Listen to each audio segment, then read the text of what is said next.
Hello and welcome once again to the video. In this one I thought I would just take a little look at or continue looking at my old Formula 1 programs going back over the years from Grand Prix I've been to. So far in my F1 ASMR playlist, I've done the 87 British Grand Prix, the 88 British Grand Prix, the 89 British Grand Prix, and the 1990 Australian Grand Prix. I didn't go to that Grand Prix, but I know someone who did.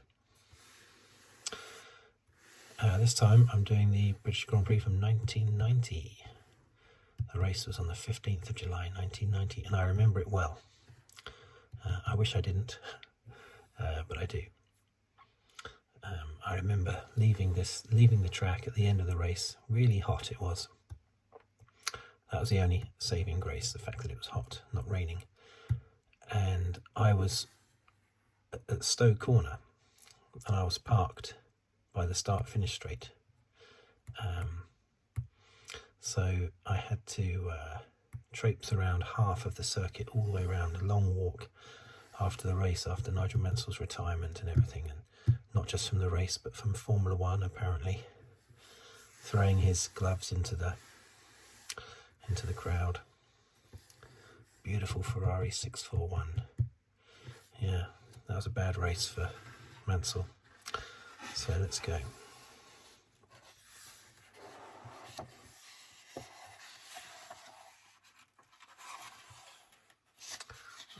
The usual forwards, Jean-Marie Balestre doing his one. Won't be particularly interesting. And there's normally one from, is it Prince Michael of Kent? Yes, Prince Michael of Kent. There you go. He normally does one as well. Welcome to one of Britain's great sporting events, the 1990 Foster's British Grand Prix at Silverstone. Blah, blah, blah.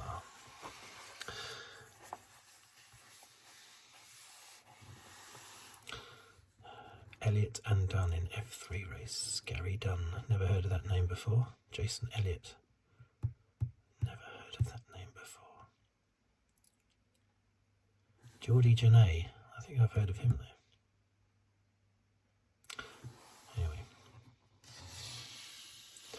There's Senna and Berger in their McLarens. Ayrton Senna's memories of last month's Mexican Grand Prix are probably not the fondest. He retired through tyre failure, but the event will nevertheless be remembered as his 100th Grand Prix start. In customary style, the Honda Marlboro McLaren team presented Senna with a special cake in front of a bevy of photographers.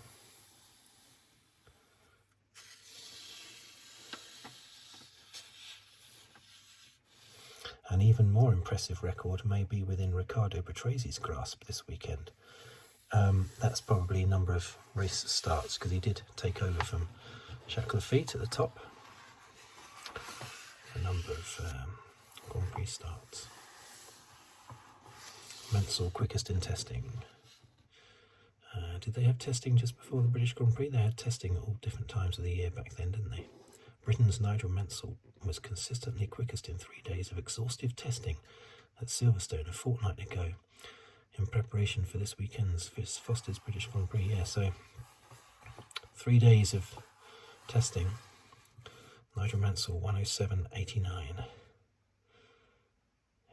That's good, isn't it? Whole second quicker than Patrese's Williams. Back then you could do loads of testing all throughout the year.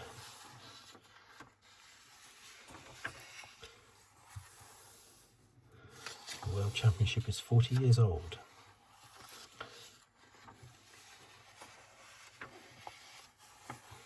Silverstone's new circuit for the 90s. Yeah, so this was, what was new? I'm trying to think what was new.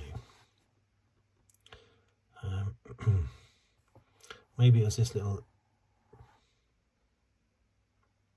yeah, Was it Priory and Brooklands? Were they new for this year, 1990? I thought they came along a little bit later, but maybe they were brought in 1990.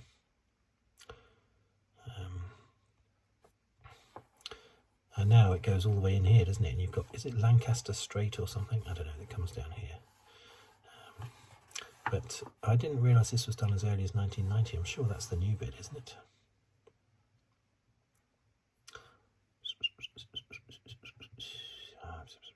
Represents the viewers.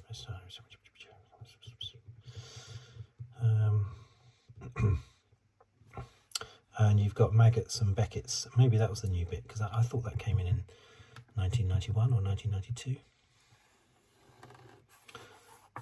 Or maybe this is what it's going to look like.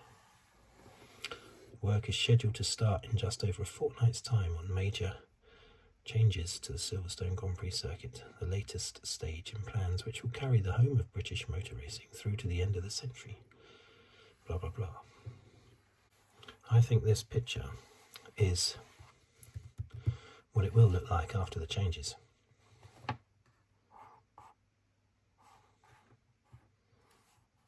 ABC. So, yeah, this is when the Vale, this section was done. So this is planning into the future, basically. Because when I went in 1990, yes, we still had the straight line between Stowe and Club. It hadn't come in. And also Maggots and Beckett's wasn't there, and this bit wasn't there. So yeah, A, B and C, I've got it now.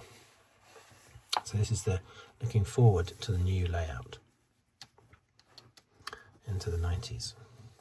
Interestingly, these two bits fell out now of my program. This is the lap guide. I never bothered filling it in because you spend all your time just looking at the lap chart rather than looking at the race. So I just thought that was a bit silly. So I never got involved in that.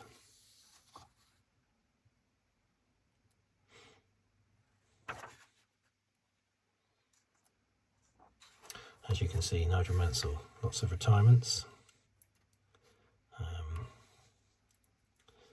But not Prost, who had by that stage already won 3 races. Mansell was having all the retirements, and that continued at this race as well, where Prost was to win his 3rd race on the trot. And this is planning for the 1991. So you can book your tickets. These are sold out though, so no point going for those now. 1991 British Grand Prix pit start lane, £100 for an adult. That's as expensive as it got. Grandstand cops £80 for an adult. Now it's about £780. Sunday, just getting into the trackside enclosure, just getting in basically on a Sunday, £35 for an adult, £5 for a child. My goodness gracious me. That's cheaper than it is now. It's almost like it was 34 years ago.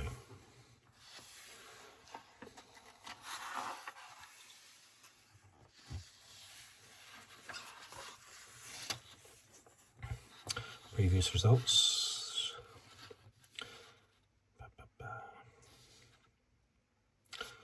2 second places, 88 and 89 by Mansell. Those were great races, they were. This particular Grand Prix though, Nigel Mansell was on pole position, did a great lap, stuck it on pole. Prost said after the race, I'm leaving this one to Mansell because he's quicker than me here, why not?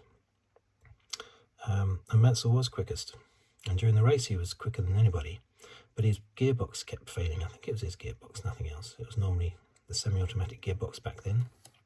On the Ferrari, a great innovation by Ferrari the previous year in 1989.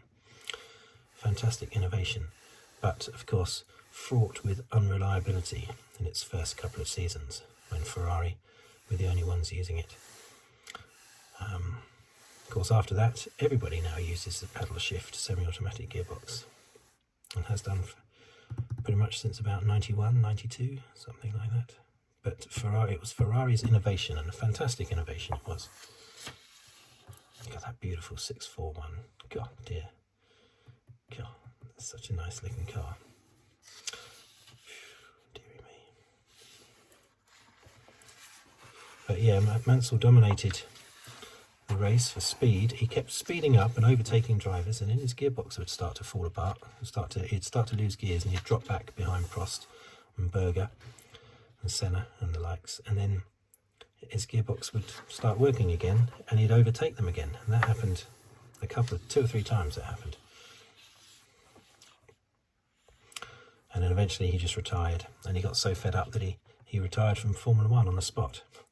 But then, of course, unretired the following year, 1991, at Williams. Sean Alesi and Satoru Nakajima in the Tyrrell, which is now the Mercedes.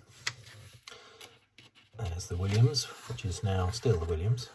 Jerry Boutsen, Riccardo Patrese, David Brabham, Stefano Modena in their Brabham, which by then was a spent force.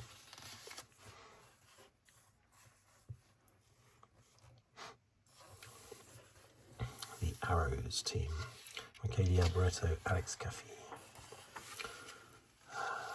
Lotus, Derek Warwick, Martin Donnelly. He had a horrific accident later in the year. Was it at Monza, or was it not at Monza? Anyway, it was later in the year. A terrible accident he had. But that Lotus was pretty ropey. I remember Derek Warwick at the start of the season said, and I remember in an interview he said, when he was asked, what are you hoping for this year? He said, I think a realistic aim is 1 win and about 40 points for the team. Well, they ended up with no wins and about 5 points for the team. It's good to aim high though. Osella, Olivier Griard, Leighton House, Maurizio Gugelmin and Ivan Capelli. That was a good team back then. 2 good drivers as well. Gabriele Tarquini and Yannick Danlas. Alessandro Nannini and Nelson Piquet, 3-time champion. And he would win the last 2 races of the year. Was it the last 2 races of the year he won in 1990? I think it was the last 2 races. Yeah, it was the last 2 races, Japan and Australia. Emanuele Pirro, Andrea De Cesaris in the Scuderia, the Dallara, basically Martini and Barilla in the Minardi, which is now the Racing Bull, basically. Minardi was bought by Red Bull and went through all of its name changes all the way up to Racing Bull. Ligier, Nicola Larini, Philippe Aleo. It's a shame Ligier not in it anymore. Classic French team. Oh, the McLaren of Ayrton Senna and Gerhard Berger. Look at those colours, so iconic. Fantastic red and white. That picture, I've got that picture in a different magazine though. Recognise that picture.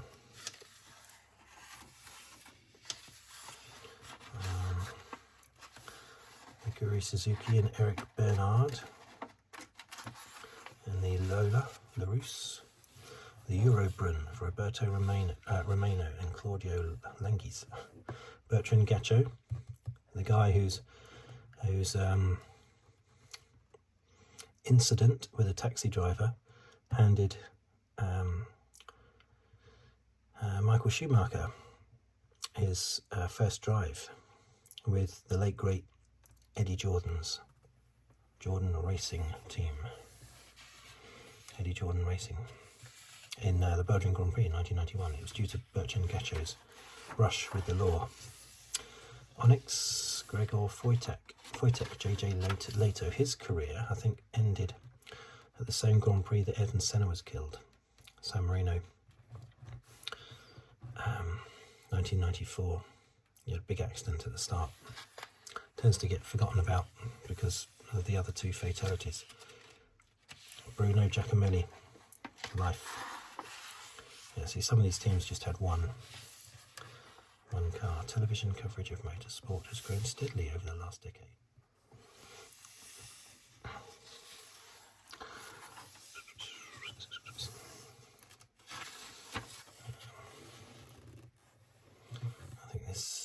that's the current. So yeah, that's the current circuit. So as you can see, that bit there has not been added yet. The Brooklands bit, and Luffield and everything. And Beckett's and Maggots hasn't got the squiggles in it yet. And Stone Club has not got the Vale section yet. So yeah, I'm sorry it took me a while to get to grips with that picture earlier when I saw it.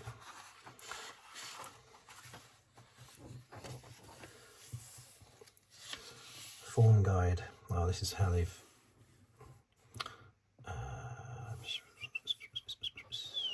British Grand Prix. It's looking at British Grand Prix. Look at Mansell, first in '85, but that was the European Grand Prix, but it was in Britain. His first ever win. First, second. First, second. And the British Grand Prix in '85 was before that European race. There you go, retired. So his last 5 races in Britain going into this race were first, second. Did so well at the British Grand Prix. He retired from this one. He should have won it. He would have won it had he not had problems with his car. He would have won it. But he did win the next 2 in 91 and 92.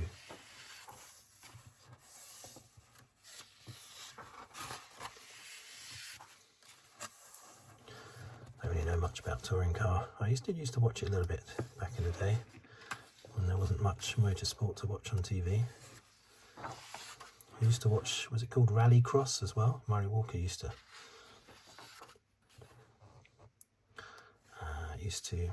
be the commentator on that.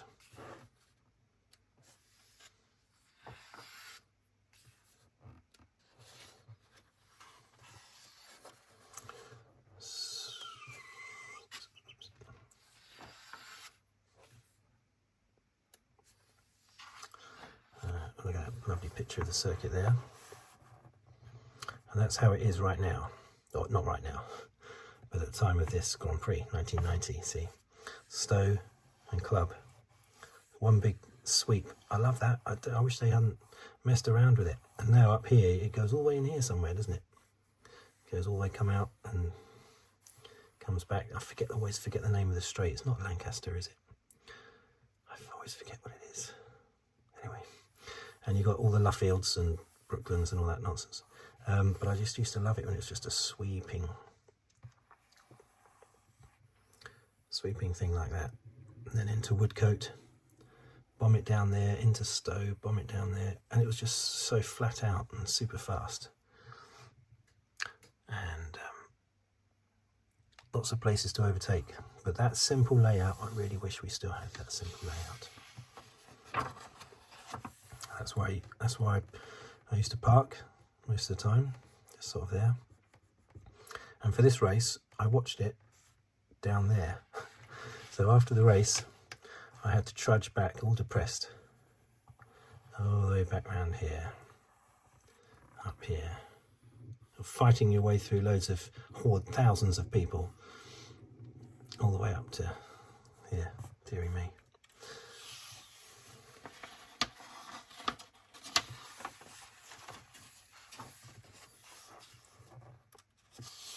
Yeah, that Grand Prix, what a terrible. That was not only was it a retirement for Mansell, but it was his teammate's 3rd win on the trot. The Red Arrows would have done their bit there. Yep. Oh, I remember sitting there. I was covered in little tiny flies, as I've said on another video. I had these little tiny, you know, the little tiny. They're only a few millimeters long. Little tiny worm fly type things. And on a hot day, they just accumulate all over you, especially if you're not moving. And I had all these things all over me. And I'd been freezing cold earlier in the day and then boiling hot in the afternoon. Anyone who's gone to the Grand Prix at Silverstone will know that you have to dress for the freezing cold and the boiling hot. Okay, so there it is. The 1990 British Grand Prix. Thank you for watching, thank you for listening. If you'd like to subscribe, please do so. I should do a video on the actual Grand Prix proper. This was just on this programme, but I haven't done one on the actual Grand Prix proper. It's too painful.